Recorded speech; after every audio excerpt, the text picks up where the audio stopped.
Okay, so welcome to this first scope session. That is a session about departments and keywords. One feature, the latter one, which we recently added, so that's brand new, and departments is a little bit older, so then that was the first release already. So this session is really about on how to explaining how to use those two features, how to make most out of those, how to enrich your scopes with those features, and yeah, just giving you a head start. For that, I have actually the developers with me. That is, first of all, Marcus, and the one, maybe you should wait. He did the keyword stuff recently, so he's obviously the expert on that. I have Pavel with me, who did the department stuff to a large degree. And then we actually very welcome also David, a community member who actually does an incredible work on scopes. So he probably wrote most of the scopes out there. He shares a lot of experience, tells us like what to improve, what to do differently, and we're very glad to have him here.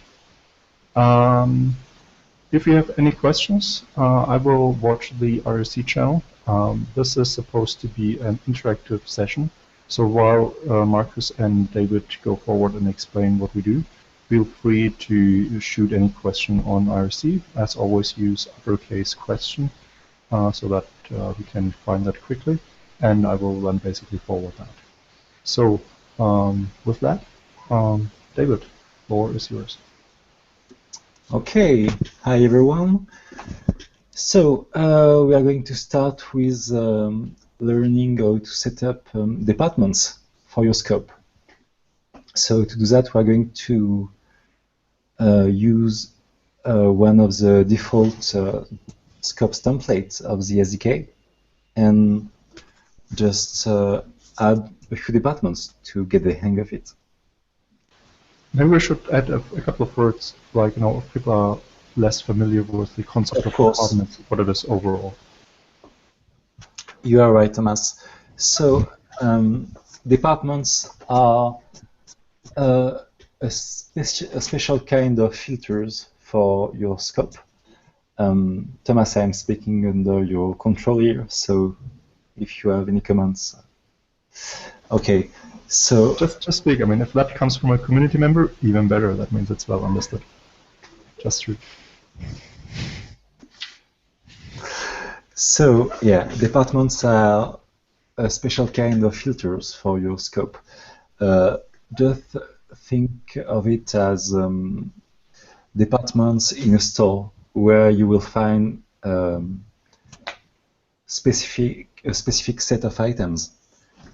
For example, you could have in a new scope, you could have a technology department or an international department. In this example, we are going to use one of the default template for scope, and I'm going to share my screen in a second and show you that. So let me add a little bit to the department. So as you said correctly, it's some kind of filter. So it allows you to filter contents to refine your search. So you can obviously, if you search for something, you can enter a search keyword or a query term, but that already assumes that you have quite a good understanding what you're actually looking for. The departments allow you a little bit of a hybrid between like re-specifying your search or kind of narrowing the search. But it's also a good starting point if you actually start browsing. So as David, as you said, like, if you think of it like a store, going right away into the technology department, like, that's maybe where you will look for the products you're interested in, or clothes department. But if you search for something like, think a little bit like Amazon, then you can also re-specify, narrow your search a little bit. The other interesting part is that departments can be fixed or not. So depending on like the search you have behind the backend, what you're trying to bring into scopes, for things like some news pages, and if you would think like politics, sports, and business, that could be mapped as departments, and those are usually pretty static, so they won't really change whatever you're looking for. However, if you think of a big thing like Amazon or eBay, then depending where you are in that kind of store navigation in some way, it really changes. Depending where you are in the hierarchy, you might get different proposals of like where to move now, sidewards or up and down, etc. And for that reason, the departments are actually a part of the result set a scope returns. So it's still your decision as a scope author to say, like, I want to return dynamic results or always a static list, but you have the possibility to make that very dynamic. Okay, was that back to you? Okay, thanks, Thomas.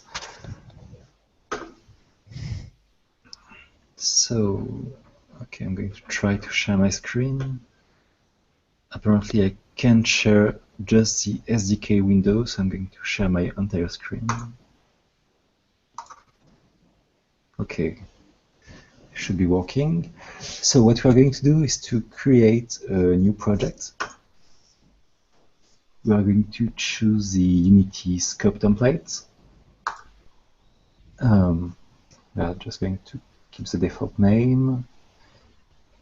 And here, template type, we are going to use the default one, which is a Qt scope using a JSON API. Just going to use a desktop kit. Okay. So,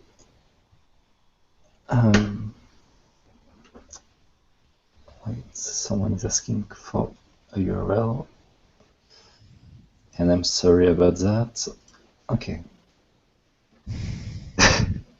Can someone send a URL to join? Yeah, I'm doing that. Thank you. Okay, so for departments, we are just going to care about the part of our scope where the query happens, which is in this template query.cpp.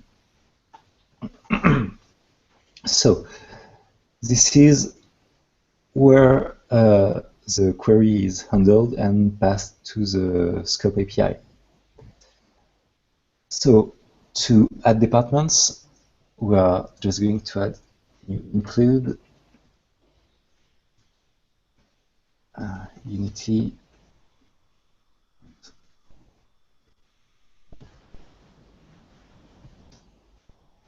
scopes department.h. Okay. Is it zoomed enough like that? I hope so. Okay. So what's happening here is that we are building our query. And it's here that we are going to add our departments. So let's see step by step. First, we need a root department, which is the starting point of our department tree. So here I'm calling it local weather. Yes, let me just show you the scope before that. So we're going to run it.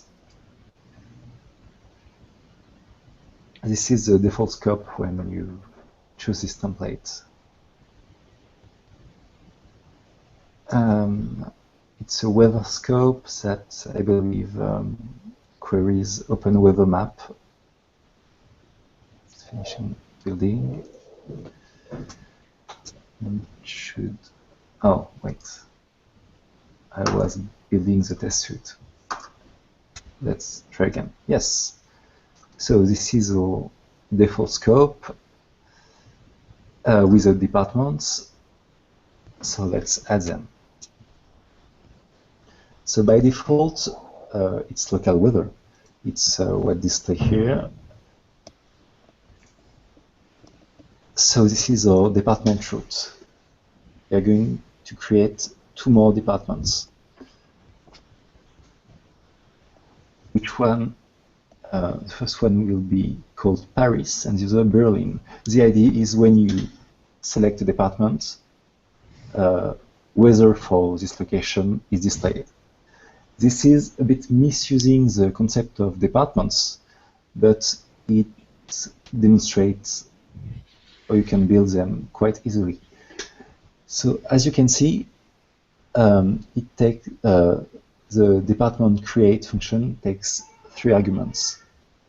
First, there is the department ID. Here I'm using a bit awkward ID, which is Paris, FR, and you will see why in a moment. Then it's the code we are using this department on, and then it's the display title of our department. Okay. Now we need to register these departments on the department root we have created. So it's called all depths. So on all depths we set subdepartments, or Paris department and our Berlin department. Just a note here, it's very important that the root department has always an empty identifier. Yes, of course, you're right. So let's go back to root department, which is called all departments. And our first argument is an empty string. This is how the scope itself knows is at the root, is displaying the root department because it hasn't an ID. And now that we have registered our subdepartments on the root department, we need to register the root department on the reply itself with register departments. Okay. Now, if we run our code at that point, we are going to see a new piece of UI. Here it is. We have local weather, Paris, Berlin. They do absolutely nothing for now, but as you can see, the root department is bold, and we can see that the Berlin department is selected. So let's get them to work.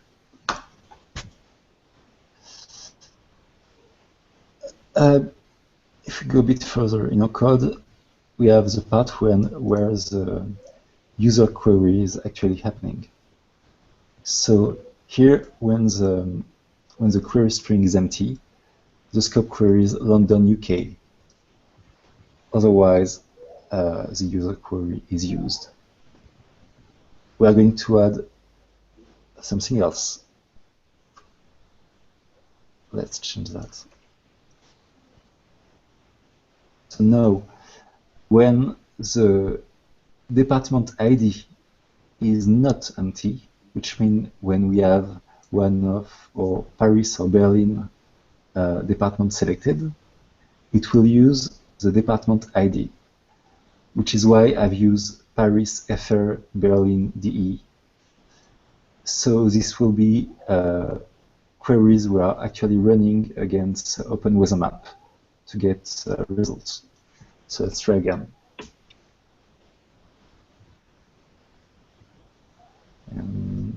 Okay.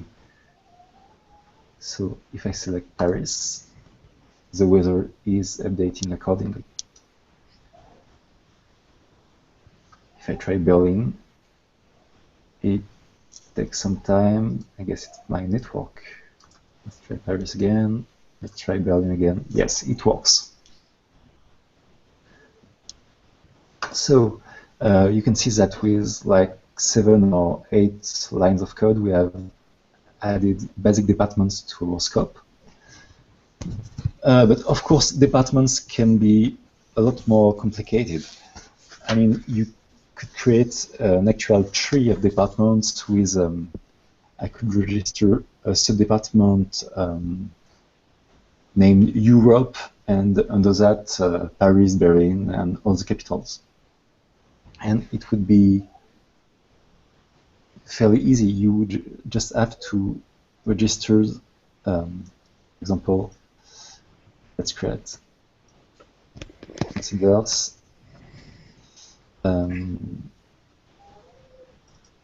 Let's use an alias of Paris. Let's use Saint-Germain.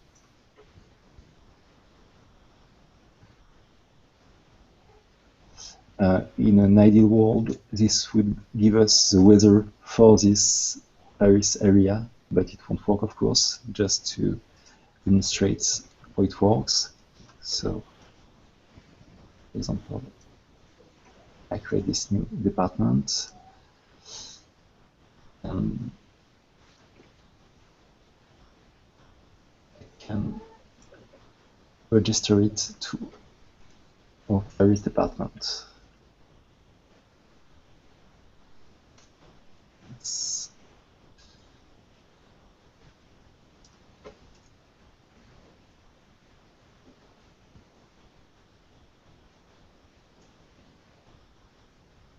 Now, if I try to run this, okay, of course, try again.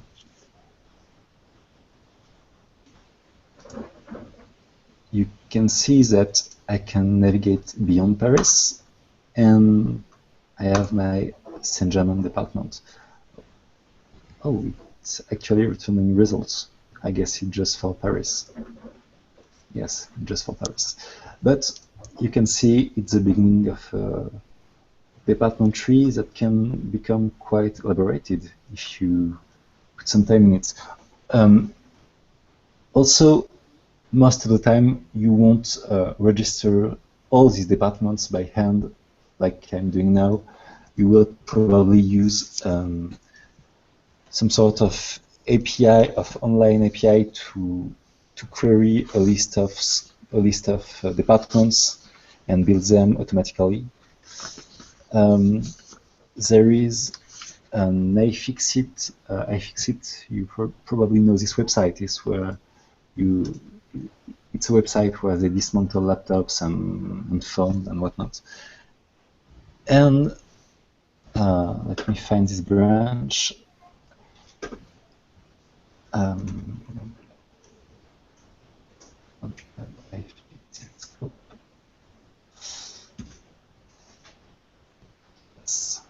Here it is. So look for in Ubuntu SDK tutorials. There is the iFixit scope, and it's actually using the iFixit JSON API to build the list of departments.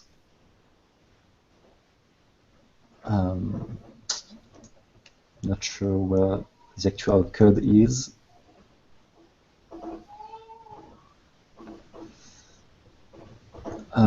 Well, just looked for it. I will paste the link on IRC. You can give it a try. And I think I'm done.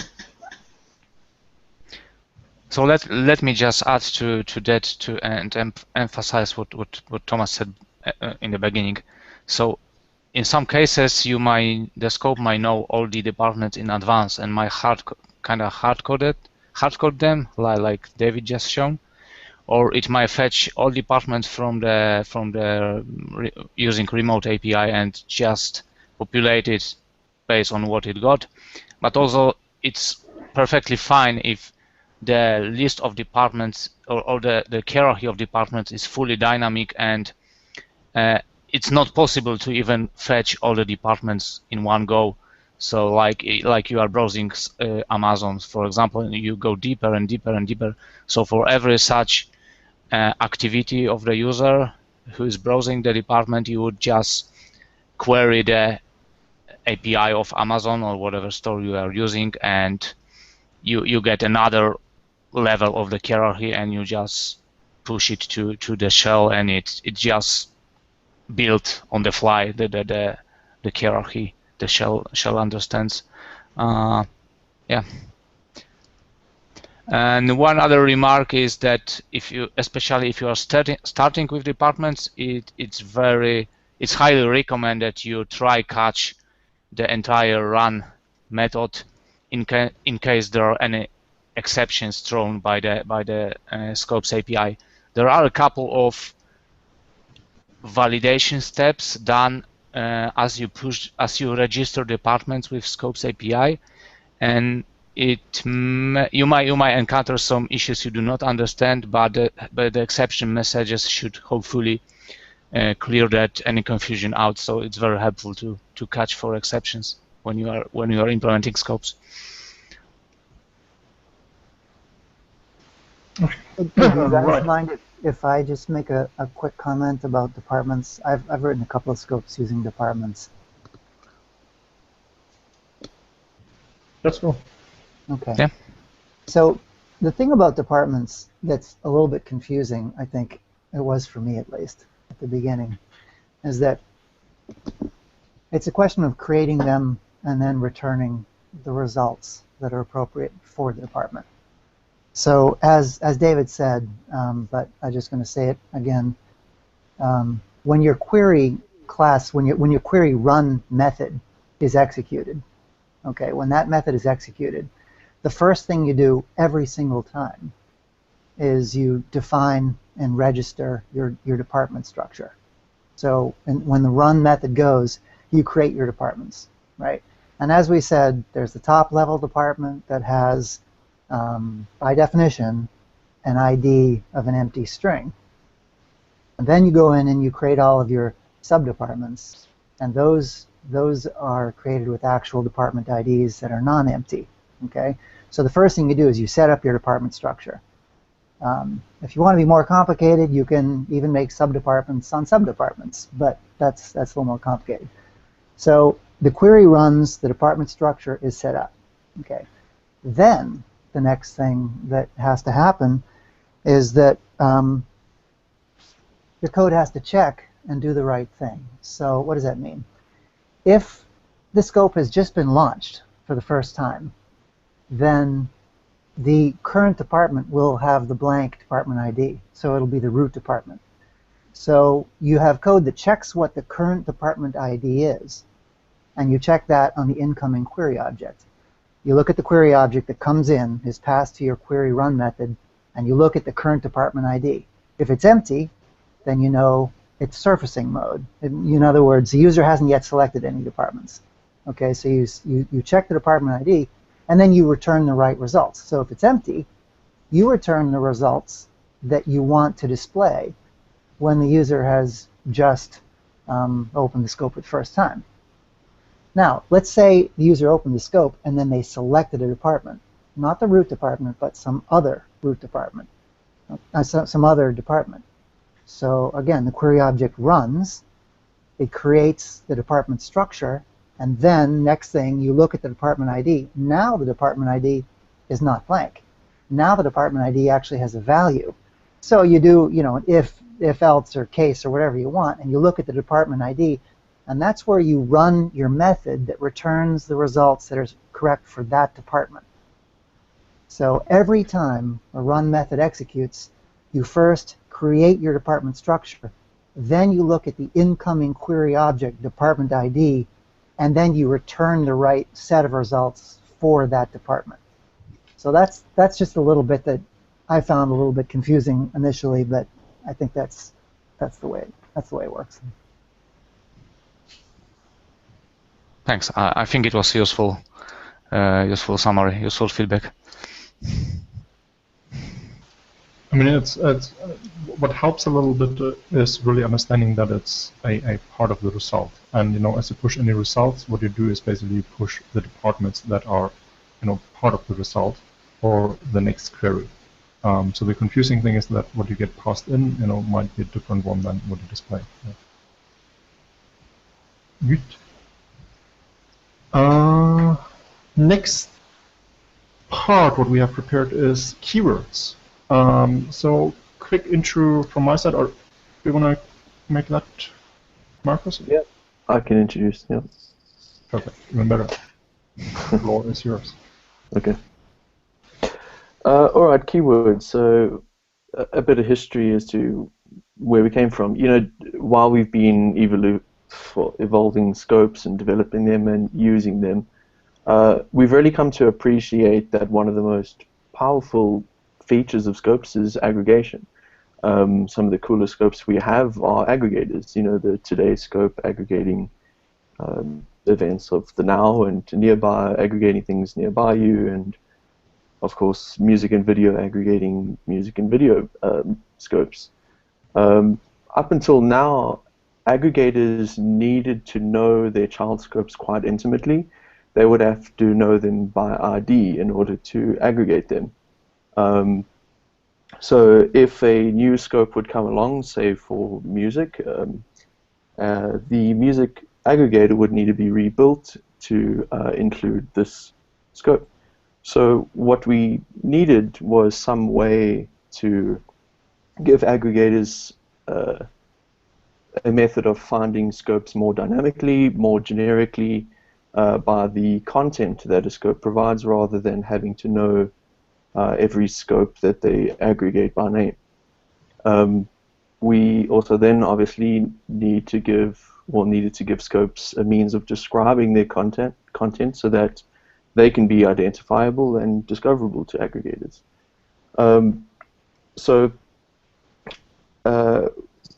Let me just share my screen, then I can start to show you in some. Sorry, some of these things are, you know, this is bleeding edge kind of technology. It's only in Vivid at the moment. So a lot of the scopes that I'm using currently are just test scopes that I've written just for this presentation.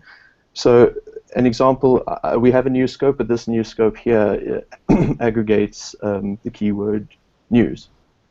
So what you can see here is that currently it's picked up the Weather Channel, and in settings you can see that it's also picked up Reddit, which I've disabled. But the nice thing is, as soon as another news scope gets installed, which I'll show later by installing a new scope that I write, it will show up in this aggregator as well as the settings, as well as showing up in the Manage dash under the scope name. So I've got a couple example aggregators. I've got a news aggregator scope which aggregates news. Sports aggregates sports. Is currently no sports scope. I'll get to that soon. And a sports news aggregator that aggregates the keywords sports and news, using two keywords here just to kind of show the point a bit more. So if I dive in, what you want to do is, when you make a scope, you would want to give it some keywords to describe the content that is in your scope. And by doing this, you make your scope more discoverable to aggregators. And we will see now, if I make a sports news scope, I will assign it the keywords news and sports, and we will see them dynamically popping up in these aggregators. So there's two steps to the process. One, you want to add keywords. Adding keywords is really simple. You just add it to your scope's ini file. That you do by adding the line keywords equals. The space is alright. Yeah, I see the other ones are not formatted like it. It's alright. So for this scope, I have a sports news child. I've called it sports news child. And what I want is to add the keyword sports and news to tell aggregators that my scope has sports and it has news. One thing to note at this point, the question comes up immediately: what keywords do I use? On developerubuntu.com, if you go to tutorials, scope tutorials, you will see there's a new tutorial added, which I currently have open, but I'll just show you. Oh boy, internet is slow. Okay, believe me when I say it's there, and then when you click the link, you get to this page, and there is a tutorial on using scope keywords. Right at the bottom of this tutorial, there is a table under the title, What Keyword Should I Use? This is a table of suggested keywords, recommended keywords you should use. You're not limited to using only these keywords, obviously, but we want to keep at least one central place to store these keywords and update this table as we create more aggregators, or as more aggregators get created for the Scopes world. So if you look here and you pick keywords from this table, you're more likely to show up in aggregators as they come up. So, you know, a food aggregator will aggregate food, so it could add food as one of the keywords, etc. So what we have here currently is sports and news.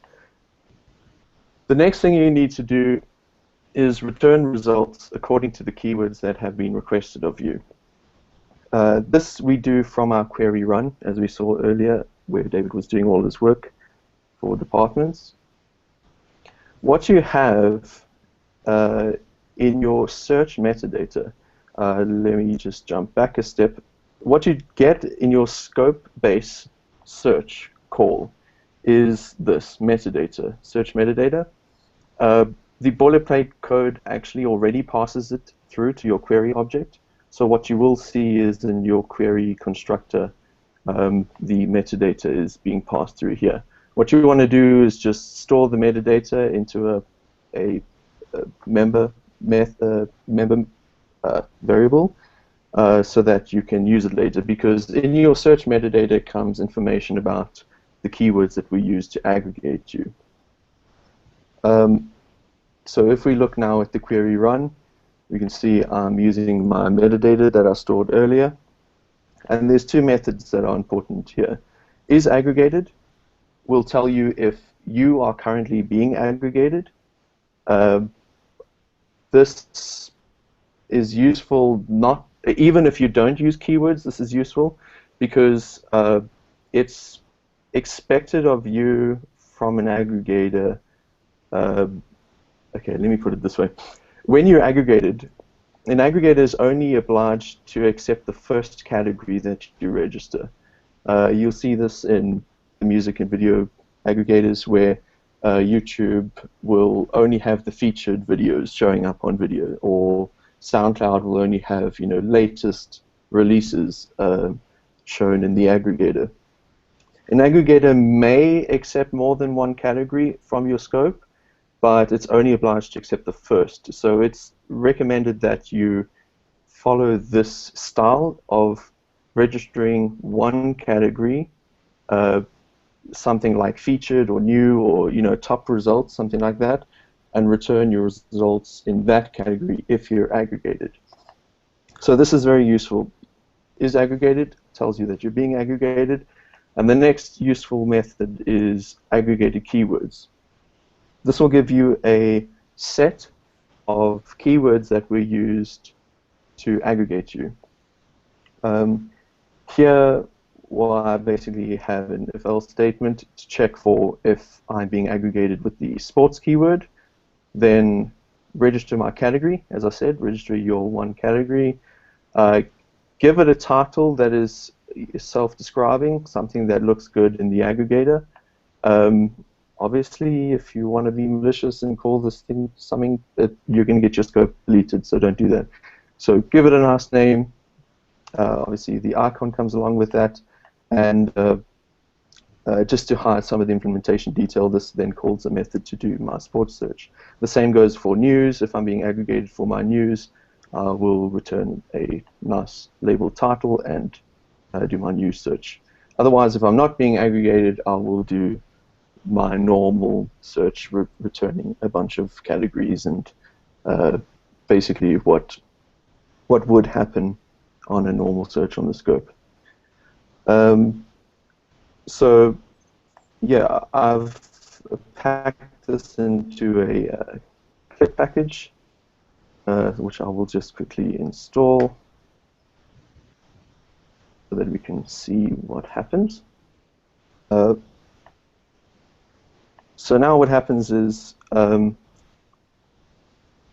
the weather channel doesn't show up again. It's my internet. So currently my scope doesn't return any results, but just for demo purposes, you can see now if I go to settings, my new scope does show up under the aggregator. I'm really sorry that it's not showing any results. It just didn't get to that point today. But you can see here the sports news is showing up. The last thing is that it also shows up in the sports aggregator because of the keyword sports, and will also show up in the sports news aggregator, which is aggregating both sports and news. And you can also see here that they show up under the manage dash. So this way the aggregators have dynamically discovered the new scope as it was installed, and can immediately start surfacing the results. And that's really, the key aspect of keywords. So we got one question. Sure. From Aquarius, that is, can any scope aggregate a keyword, or aggregating scopes and content scopes different? That's an interesting question, and the answer is twofold. So first of all, a scope itself doesn't really know if it's aggregating something or not. Different notion of an aggregator scope versus a normal scope, if you want. Technically, it's all the same. The difference comes when we look at confinement. The issue is that aggregator scopes might aggregate content from widely different sources, so from like local content, remote content, etc. And whenever you bring those two worlds together, there's always a big risk that you can run an aggregator that in some way kind of ships off data to some remote sources, so stealing basically data from people's devices. To avoid that, we are currently not allowing kind of outsiders, third parties, to allow aggregator scopes. So that is simply for security reasons. But technically, it would be the same. Right. Yeah, that's a good answer.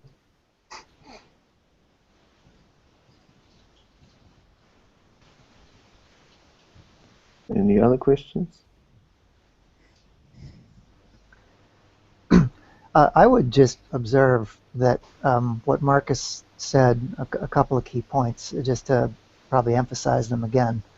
When a child scope is going to have its results displayed in an aggregated context, the developer needs to really keep in mind that context, where the results are going to be.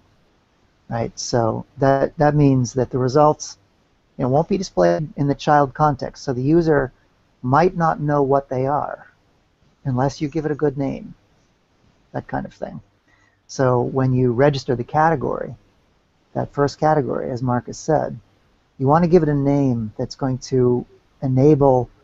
Shouldn't just reuse. Typically, you shouldn't just reuse the name of your category in your child scope, because the category title that is displayed to the user in the child scope often assumes that the user already knows what scope they're running, and so a title, might not contain enough information to make the results really clear in the aggregated context.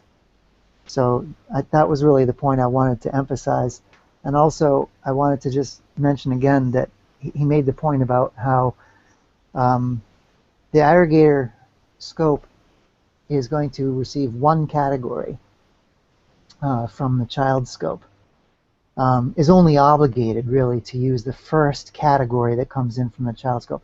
That's important because a child scope might use several categories. You might have one category for oranges and another category for apples and another category for whatever, and each category could have a different renderer, which means a different organization. One category could have pictures, another category might not, etc. There's different information in the categories.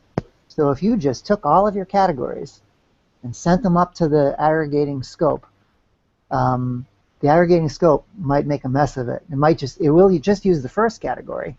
Let's say your first category, is a carousel of pictures, and then you send up a result that doesn't have any pictures. It's going to look really bad.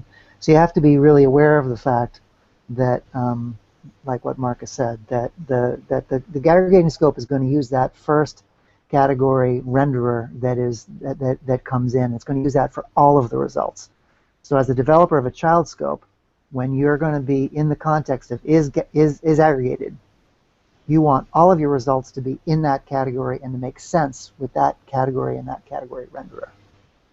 That's all. I think it's not necessarily all the results, but reasonable results that make sense in that context. Because usually if you aggregate, then you just want to show the most important, like 5 results, something like that. The other point, however, is that what we said, like usually there is no. It's not carved in stone that an aggregator will only accept one category, right? So it's kind of a contract between the aggregator and potential child scopes to also agree on something else, right? And that kind of contract needs to be written down somehow. So what we will create and what we have started is writing some documentation. Say like this aggregator scope here aggregates keyword food, and in addition it also kind of expects, for example, 2 categories or 3 categories what you can serve. So it's totally fine. Technically, there's no limitation. It's just that there needs to be some way a contract, being written down, whatever, that enables scope developers to really pass along the information in the right format. Also, if you want to play with this functionality, it's currently enabled on the Vivid proposed image. So far, only music and video aggregators do understand, have support for keywords, and this is a music and video keyword that they support. So in theory, if any scope for music or videos pops out in the future, it should automatically be supported by those 2 aggregators. I don't know of other aggregators if they are migrating to this new functionality or not. Kyle, do you know? We have plans to do that. Yeah, it's already implemented but not published. Okay.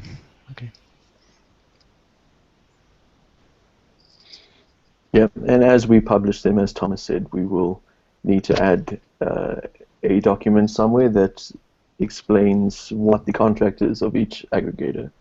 So as the new aggregator comes out, for example, the news aggregator or the food aggregator, we will have one document online available to see what aggregators we have and what they aggregate, so that when you write a new scope, you can see exactly what your opportunities are for being aggregated.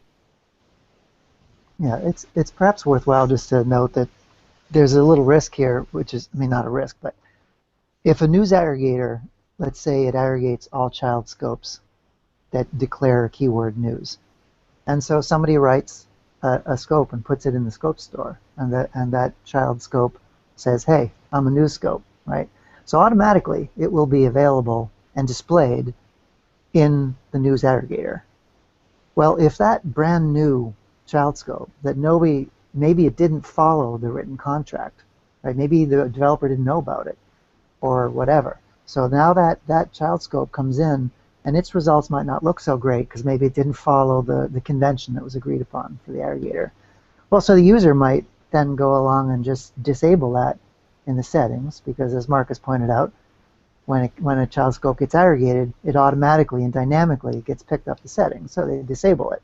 Maybe they're going to disable it forever, right? So it's to the advantage of the child scope developer to learn what the expectation is of the aggregated context, or else the user is going to say, this result looks terrible, and disable it possibly forever. Well, I think it's not only that you disable it forever, but you might leave bad reviews on that developer's product, and that might be even more detrimental. So yes, it's absolutely in the interest of the scope author to follow those guidelines. Well, also the aggregators needs to be implemented with special care, and I made this exercise already for video aggregator and music aggregator. So, for example, whoever implements the aggregator needs to take extra steps to make sure that, for example, if it receives more categories than expected from the child, it just ignores the extra ones, etc., etc. Also, it should reuse the category renderer that the child passes rather than imposing own renderer on it, because then you might have really terrible results if the child scopes, uses some non-standard attributes mapping, etc., etc. So the aggregator should really never assume anything about the result it receives from the child. So there needs to be the contract, of course, but aggregator needs to make sure it doesn't crash or doesn't do something crazy if it encounters a misbehaving child scope. So I do have a question. So case in point, I have an aggregator scope, and say that's been tested with 3 existing scopes using appropriate keywords. What happens if basically I've tested all of these and there's, everything is released, and then the 4th one comes out some days after, and maybe I'm on holiday while that's happening and it's crashing all over the place, but I wouldn't know because I'm not here, right? So what happens in that case? It might happen, but usually, when you write a scope, in the scope template, it's even a very sophisticated test template or test template to really test everything. So you should make use of that. But even if you add a new scope, there is, how to put it, it's a well-defined interface between the scope and the aggregator. So, whatever scope you plug in, there's not much kind of variation what a scope can expose. If you make sure, we're just checking for a category, make sure it exists, and then you're iterating over the results and not assuming, a fixed number of results, usually there's very little that can actually go wrong. If you have an exception around your query in any way, that what Pavel mentioned earlier. So, it should be quite safe by normal standards. So worst case, it might not look very good, but it probably won't crash. Yeah. And if it crashes, sorry. What you can feel a little bit good about is that even if it does crash, a new scope that shows up that has the keyword that your aggregator aggregates, it's appended to the end. So you will get the first results in your aggregator for scopes that are working, and it will only fail at the point where the problem child comes in. So people may not even notice unless they install another scope that should appear after that. Then it may be an issue, but it shouldn't be a catastrophe. I have a question if nobody else does. Sure. Okay. So my question is there any thinking around aggregation of aggregation? Sure. It's not any different. No, it's the same. Well, okay. So there's no reason. There is a child scope writer, a person who writes a child scope, right? And they advertise a certain keyword. There's nothing they need to do differently. No, correct. To support in that. the entire scopes framework, there is no notion of hierarchy of your scope. And from that point of view, you can nest those infinitely in theory. So your aggregator can again say I'm supporting the keywords video, music, and etc., and it can be aggregated again. And in case you are curious, or in case anyone asks the question, yes, we have a code in place that prevents an infinite looping in aggregation, so it's not going to happen that you will end up with infinite loop in such cases. One important remark since the store was mentioned, it's not currently possible to release a scope that would support this new keyword functionality and would work on both the RTM phone and the current Devel proposed phone. This is because this is a new API basically. But that will be fixed once we move to. Yeah. Cool. We're running out of time actually. If there are no more questions, so no more questions on IRC, that's good.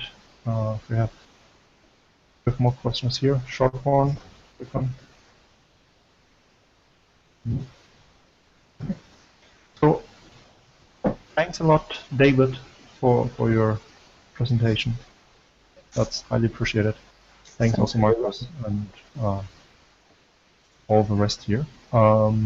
If there are any more questions, you can reach us as usual on.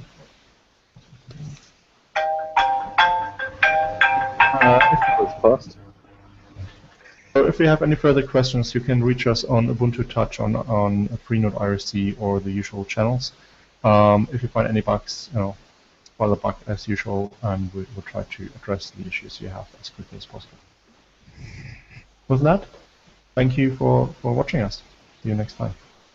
Thanks. Bye. Thank you. Bye. Bye.